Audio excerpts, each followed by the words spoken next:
Welcome to the Massage Life Podcast. I'm Jordan Pearson. I'm a chartered professional accountant, and I'm here with Melissa Pearson, registered massage therapist.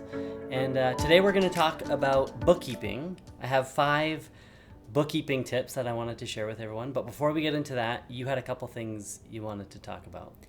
Yeah, so I just wanted to mention about an upcoming course that we have that I'm really excited about.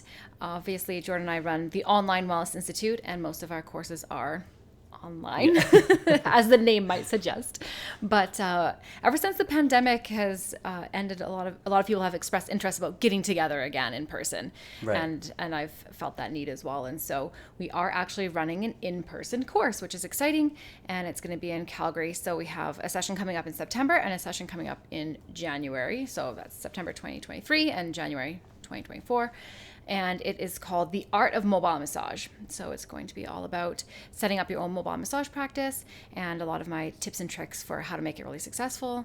And yeah, it's going to be fun. We're going to have swag bags, and it'll be a good way to network with others. I want to make it I don't know, exciting. Hon, you're so cute. So Yeah, it does sound like a lot of fun. You put a lot of work into this. I'm really excited about it. I know that sounds cheesy or whatever, but I think it'll be really good. And and I think you're excited about it because, sorry to cut you off, but I think you're excited about it because you've seen a lot of success as a mobile therapist. Yeah, it's really been life-changing for me to work for myself. Yeah. And to build up a blooming business. It's been awesome. It's been fun. It's been a lot of work. There's a lot of work involved in it, but Right.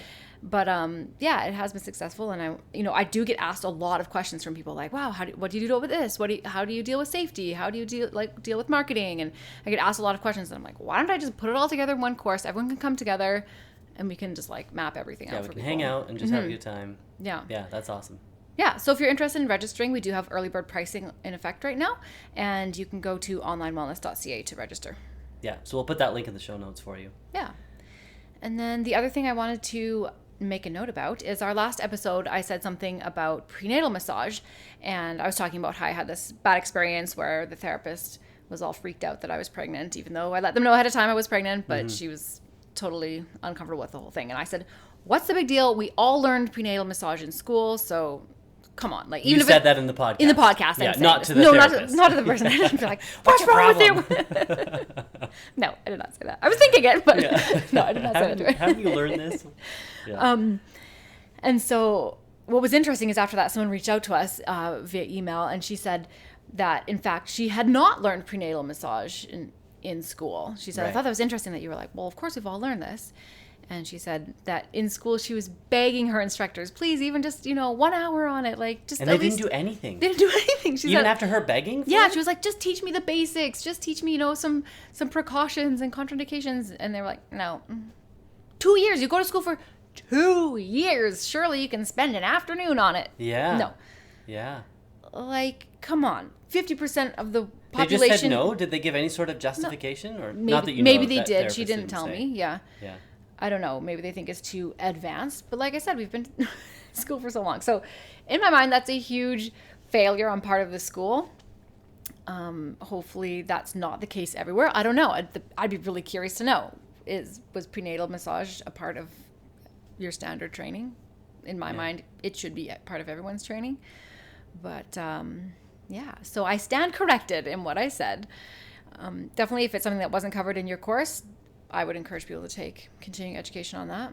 There's courses. Are there any good courses that you know of? Prenatal courses? Yeah, there are some online ones. I'm a huge fan of online learning, but I do think there's some things that are best in person. Yeah. And actually massaging a prenatal client, to me, it's helpful. So I would recommend doing it in person. If you do it online, at least practice on a lot of prenatal people afterwards. But I did mine through seminars. Oh, sorry, I didn't do mine through Seminars for Health. So I did my TMJ through Seminars for Health. But I've heard a lot of people loving the Seminars for Health course. So Their prenatal course. Their prenatal course, yeah. Okay. So that's what I'd recommend. Or I know AIM has an online version as well. It's good. Right. Yeah. Cool. That's awesome. Now, you had an embarrassing story that you wanted to share. Yes. Do you want to leave that for the end, or are you going to share it now? We can leave it to the end if you want. I don't know. Okay. Just jump into the boring We stuff? love the embarrassing moments. Whenever one comes up, I'm like, oh yes, save it for the podcast. Is this one that I've heard? No, but it's actually not one of my embarrassing moments. It's a story a client told me. Okay. Yeah. Is it massage related? Yeah. Okay. No, it's just some random story. Just some random embarrassing experience. No, it's a massage story. Oh man, that's so funny. Okay. Well, I feel like I should apologize to anybody who may be watching this on YouTube because I look so disheveled right now. And I won't get into the reasons why, but there are lots of reasons. One being that I just don't care anymore. I'm not working, so I'm kind of in between jobs, and yeah, I've just decided to let myself go. It's just a beard. It's not like you Well, I'm haven't wearing showered. a hat because even my hair is just crazy. I made you wear the hat. Yeah, you were like, you need to put a hat on because you look crazy. I can't tame this hair. It looked a little. I was like, you could even lick it to put it down.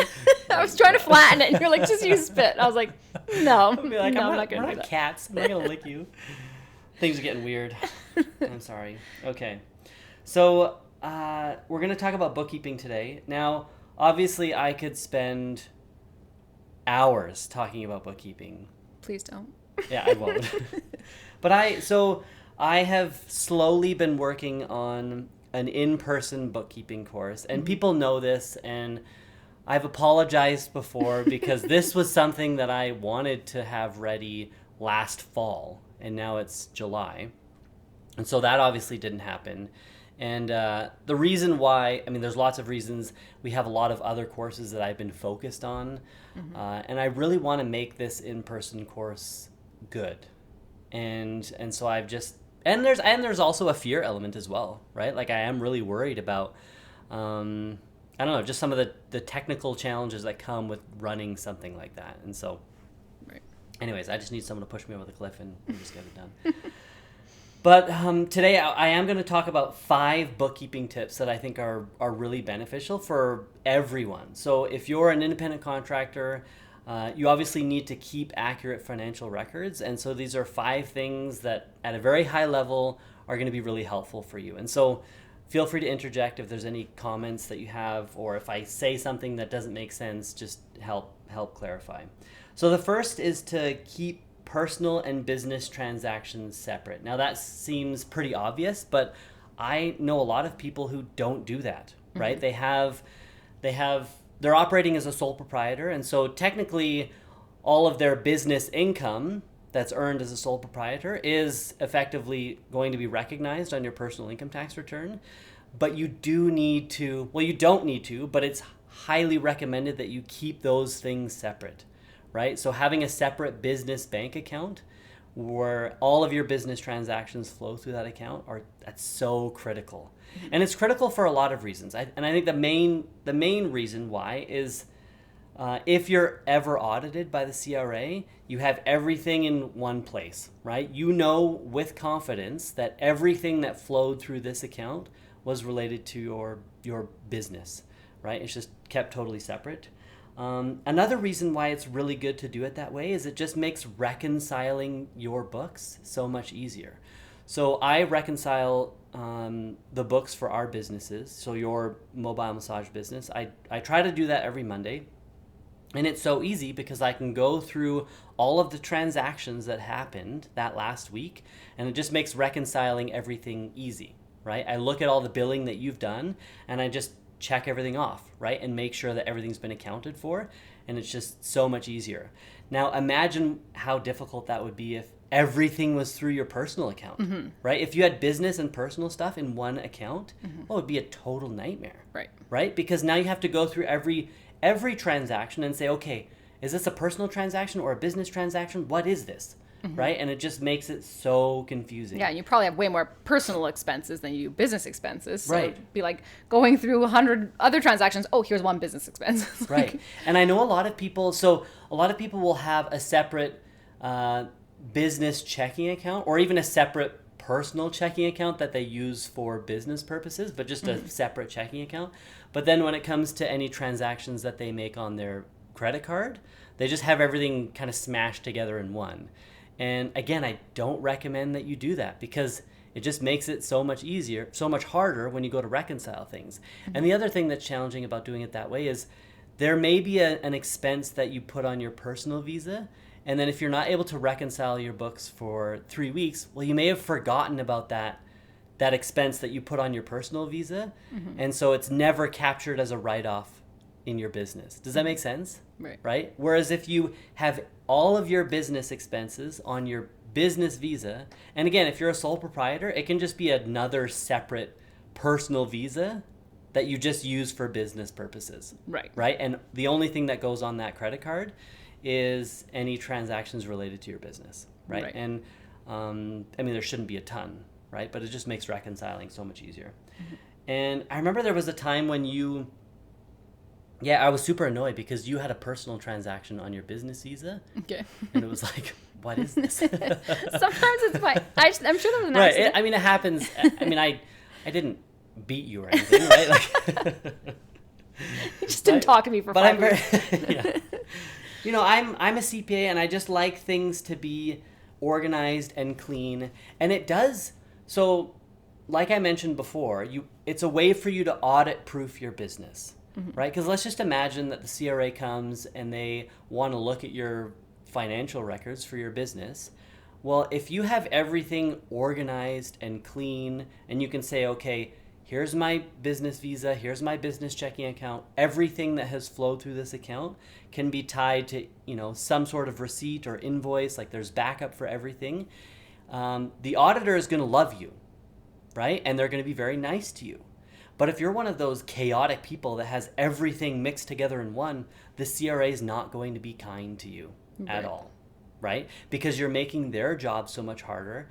And so, again, it's just a way to audit proof your business. You want to make friends with the CRA. And so if you're really organized, they're going to love you. I mean, I've said this before. I would love to be audited by the CRA because we have everything organized.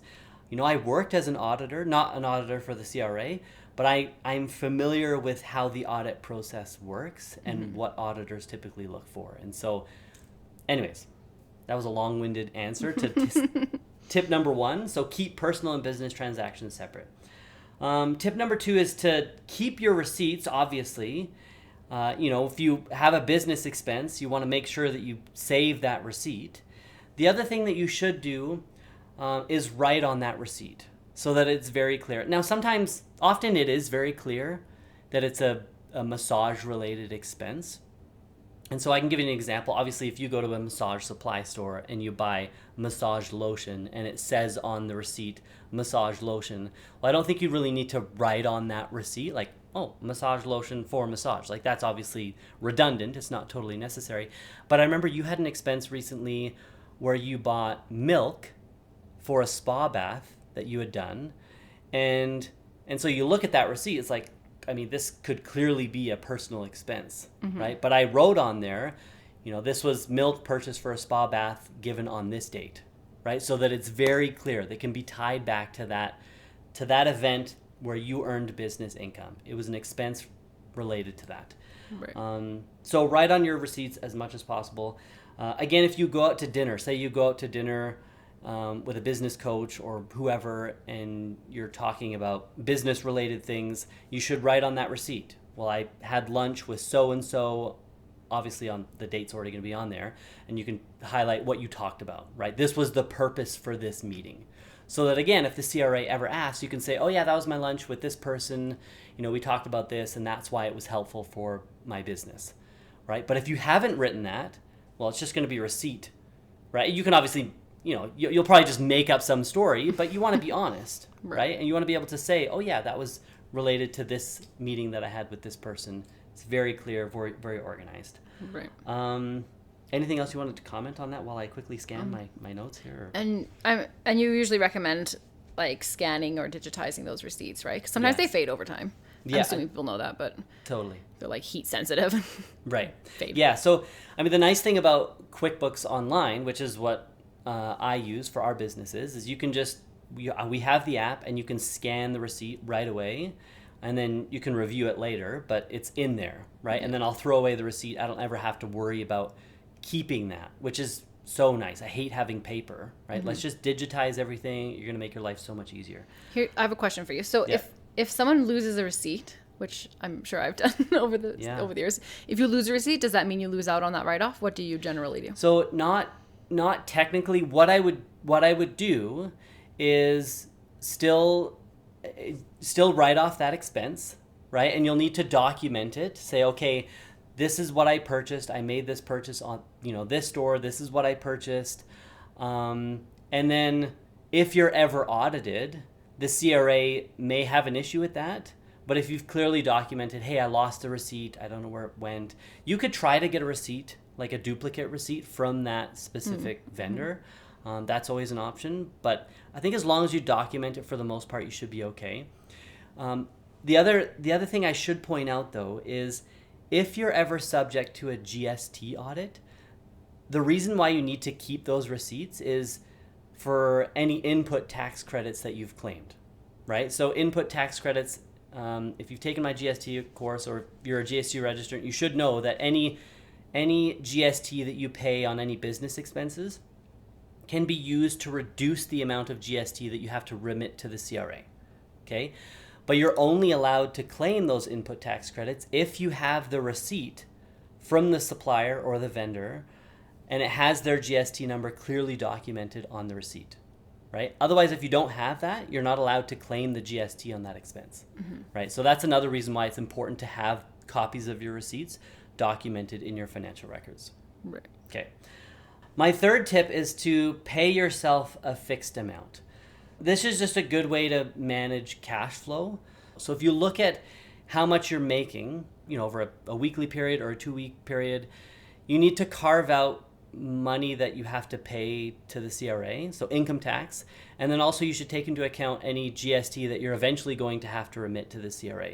A lot of business owners, they make the mistake of just spending everything. Like, oh, I have $5,000 in my checking account. Like, I'll just, they just blow it, right? Well, you may have, it could be later on in the year, and if you only have to file your GST return once a year and you remit once each year, like you may have $2,000-$3,000 that you need to remit to the CRA for your GST. And so you just need to be mindful of that. It just also helps with budgeting, right? If okay, I'm going to, I've budgeted, I'm looking at how much I work, and realistically, I can afford to pay myself $2,000 every 2 weeks or whatever it may be. And I know that by paying myself only that amount, it'll also ensure that I have enough to cover my GST and my income tax obligations. Then then you're covered and everything's managed nicely that way. Right. Does that make sense? Mm-hmm. I feel like I did a poor job of explaining that, but anyways. Not the last thing. Number 4 is to reconcile and to actually keep your books. So a lot of business owners, it's not something that they want to do, right? Like, you're a massage therapist, you're not an accountant, and a lot of people are scared of the numbers, right? They don't want to have to deal with the financial aspects of their business, and so they just ignore it.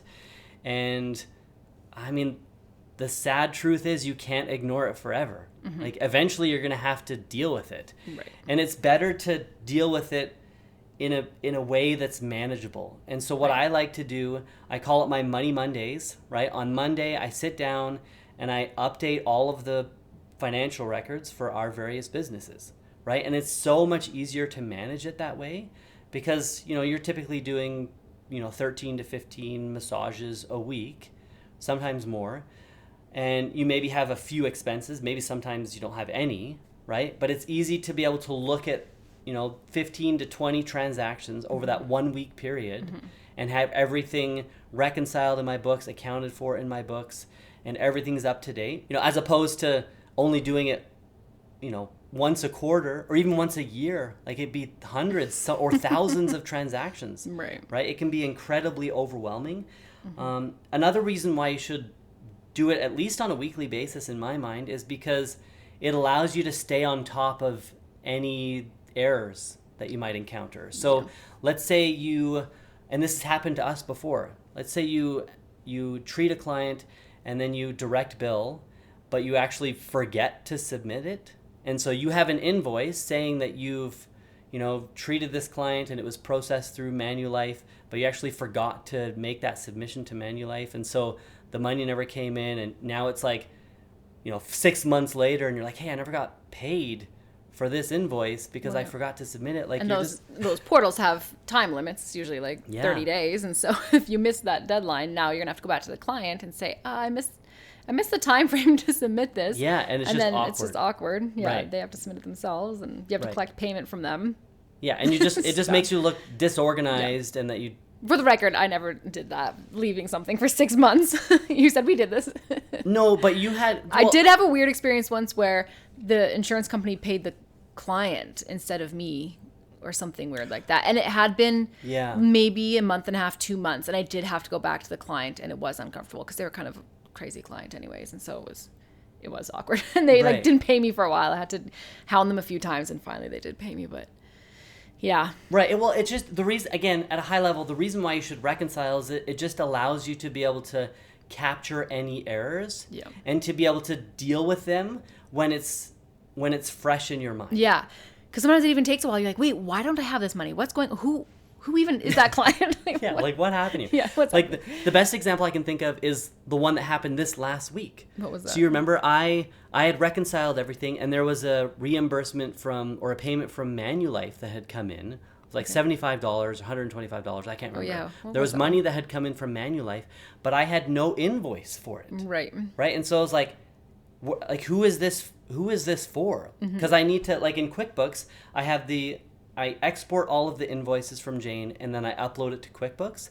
And then as money comes in, I clear off those invoices, right? I'm saying, okay, this invoice has been paid, right? And this is the payment that goes to it. You're just matching the payments to the invoices. And so I had a payment with no invoice. Like, what is going on here?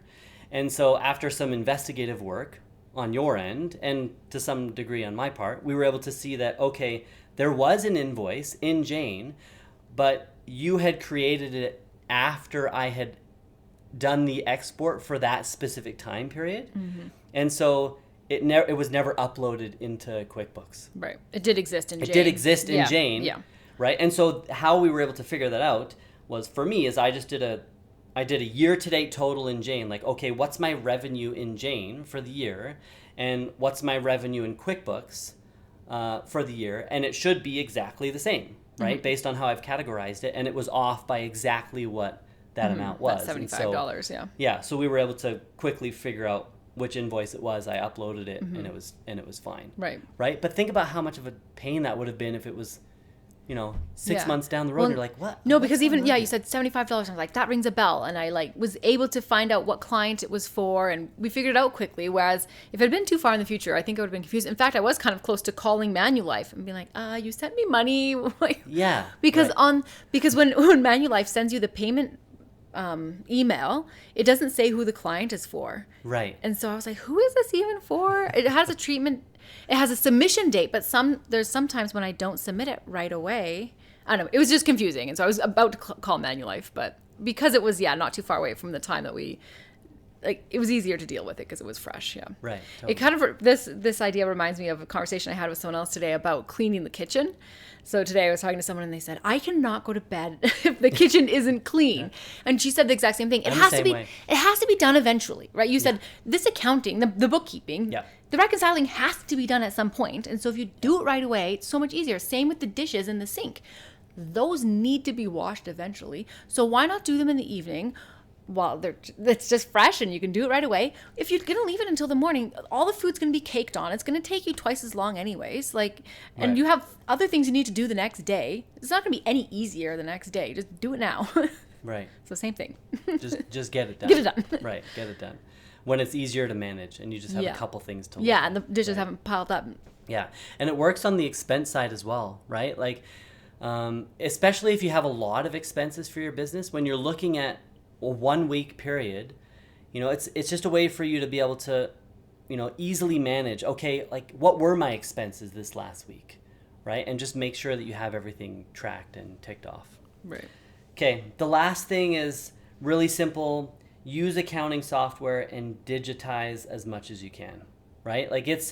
You can obviously, there's a ton of ways that you can bookkeep.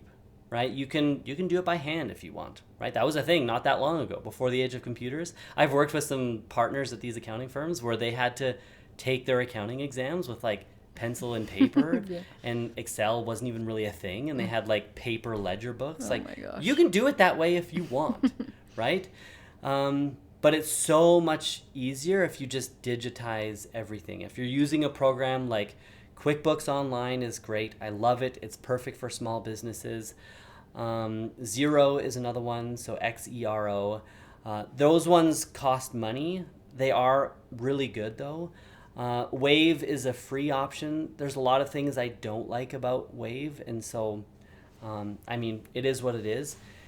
If you're a therapist that's working out of your home or doing mobile and you have a lot of transactions, I highly recommend that you do go with something like QuickBooks Online, just because you're dealing with so many more transactions, and it's just you just want to stay on top of those things. Mm-hmm. If you're working in a clinic and you get paid every 2 weeks, you may not need to invest in QuickBooks Online because you have very few transactions. You probably have very few expenses. Right. And you could manage it in just a simple Excel file, mm-hmm. right? In fact, I would even discourage those therapists from coming to my bookkeeping course when it does launch, because it's just like, you don't have it's totally up to you, right? Like if you want to eventually work out of your home or do mm-hmm. things on your own, like it's nice to have those skills in place before you do that. But just digitize as much as you can, get those receipts, take pictures of them in the app.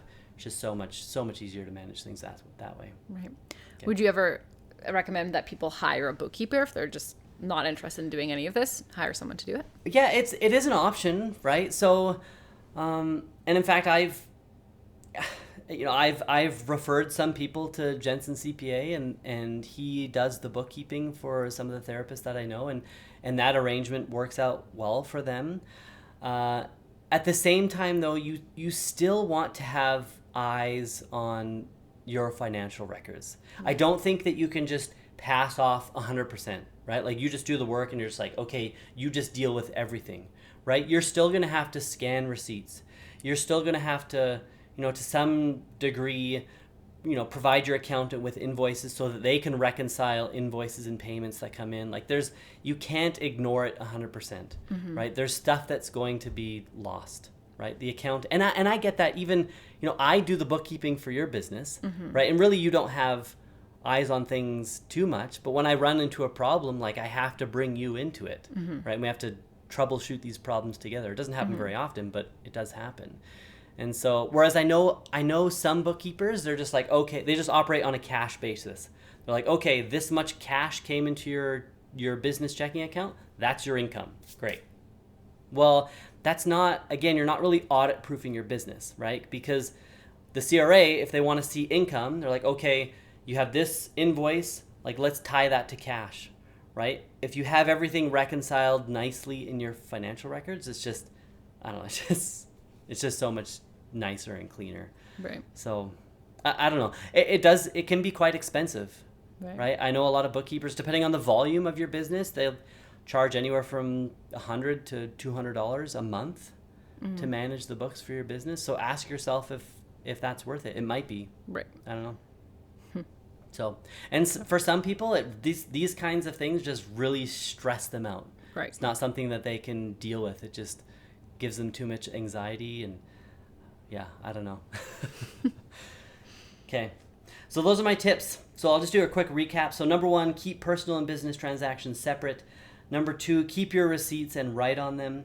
Number 3, pay yourself a fixed amount. Number 4, reconcile, so actually keep your books, schedule a time to regularly look at them. And then number 5, use accounting software and digitize as much as you can. So those are my top 5 tips. Hopefully I didn't bore you to death. Hopefully that was helpful. I do love this stuff. I'm really excited about this bookkeeping course. I hope that there are people who take it. I know that there are people who are interested. Yeah, a lot of people express interest. Yeah. They're like, tell me when it's coming. Yeah. It does scare me though.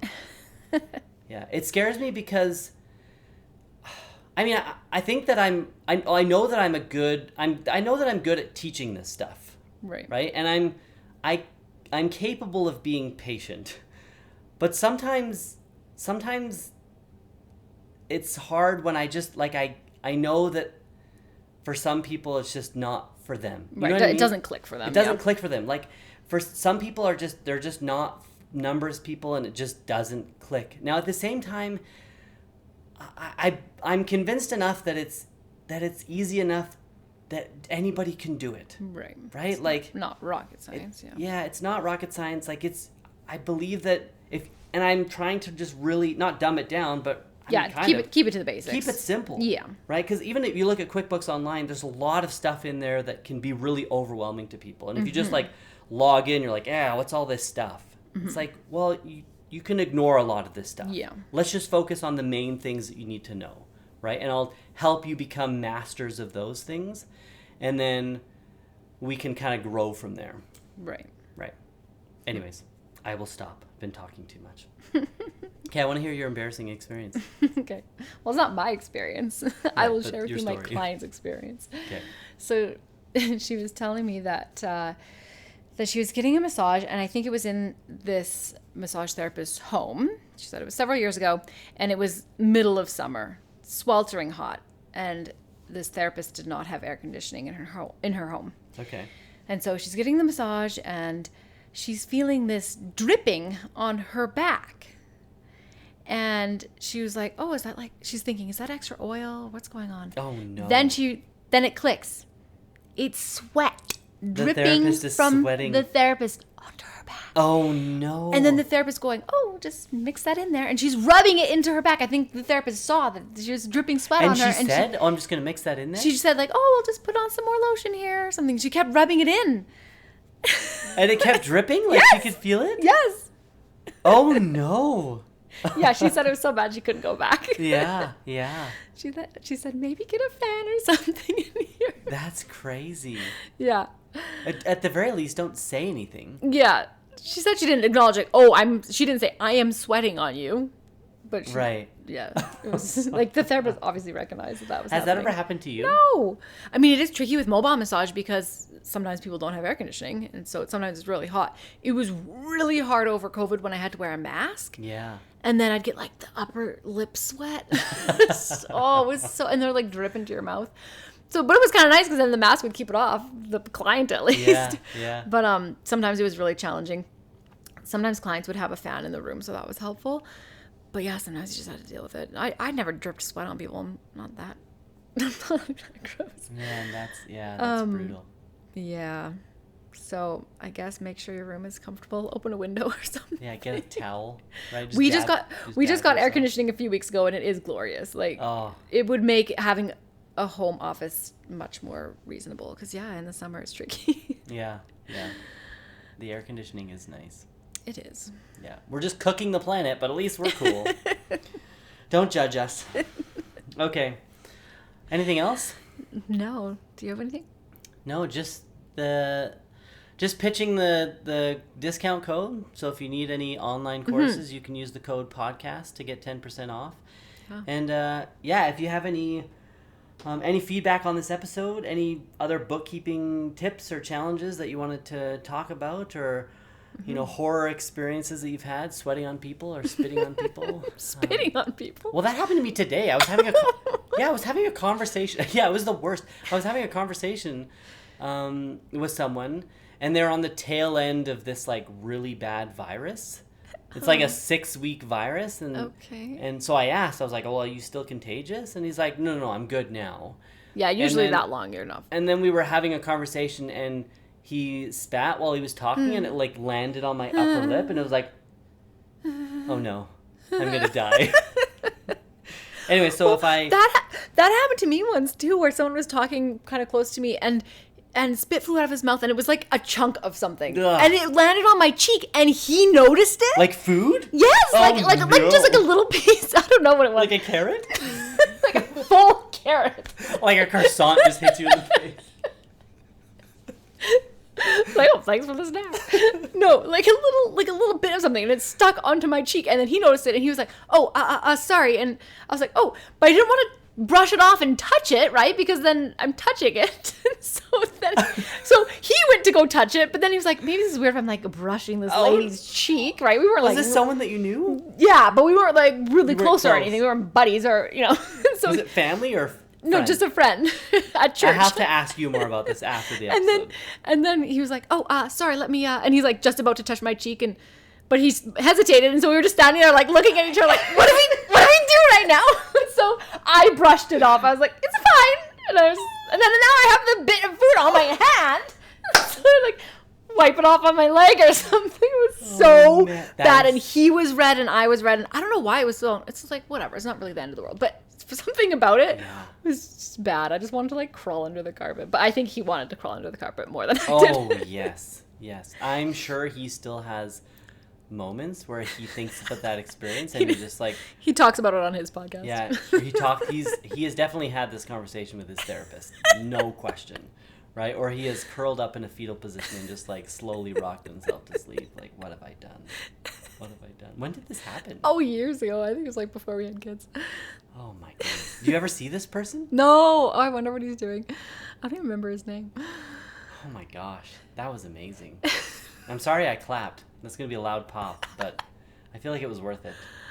Okay, anyways, if you have spat food on a person unintentionally, I want to hear from you because we need to have I'm sure. I feel like I maybe have done that during a massage, onto their back or something. Food? Not food. You're like a leftover nugget of... Just when you're talking, sometimes like a small piece of spit will come out of your mouth. Oh, yes, we've all done that. Yeah. Yeah. But I don't think anything's super noticeable.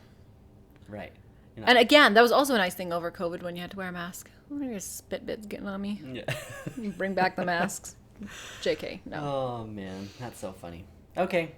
Well, anyway, on that note, bye. See you later. Thank you so much for listening. If you'd like to stay in touch, you can follow us on Instagram, Facebook, and TikTok. We've included the links to these in the show notes. Also, be sure to check out our website, onlinewellness.ca, if you need any continuing education credits. All of our courses have been approved by massage associations across Canada. Anyways, we'll catch you next time.